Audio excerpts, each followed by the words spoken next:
दीपक केसरकर यांनी आदित्य ठाकरे यांच्यावर टीका केली। उत्कृष्ट खोटं कसं बोलावं याचं जिवंत उदाहरण आणि नमुना म्हणजे आदित्य ठाकरे असल्याचं त्यांनी म्हटलंय। तर खोटं बोलणाऱ्यांमध्ये भारतामध्ये नंबर काढला तर राजपुत्र एक नंबरला जातील। आदित्य ठाकरे यांनी मुख्यमंत्र्यांच्या बदनामी करण्याच्या फंद्यात पडू नये। दीपक केसरकर यांनी आदित्य ठाकरे यांच्यावर ही टीका केलेली आहे।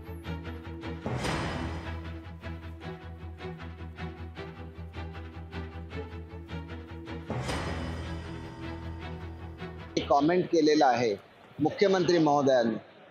खोटं उत्कृष्ट कसं बोलावं याचा जिवंत नमुना हे आदित्य ठाकरे आहेत। आणि गोबेल्सची एक नीती असते, 10 वेळा खोटं बोला, 100 वेळा खोटं बोला, मग ते जनतेला खरं वाटायला लागेल। अशा तऱ्हेने खोटं बोलण्यामध्ये जर भारतामध्ये एक नंबर काढला तर हे राजपुत्र एक नंबरला जातील याची मला खात्री आहे। त्याच्यामुळे मुख्यमंत्री कसे आहेत, ते गोरगरिबांसाठी किती काम करतात याची पूर्ण माहिती महाराष्ट्रातल्या प्रत्येक नागरिकाला आहे। आणि त्याच्यामुळे आदित्य ठाकरेंनी त्यांची बदनामी करण्याच्या फंदात पडू नये असा माझा त्यांना मित्रत्वाचा सल्ला आहे।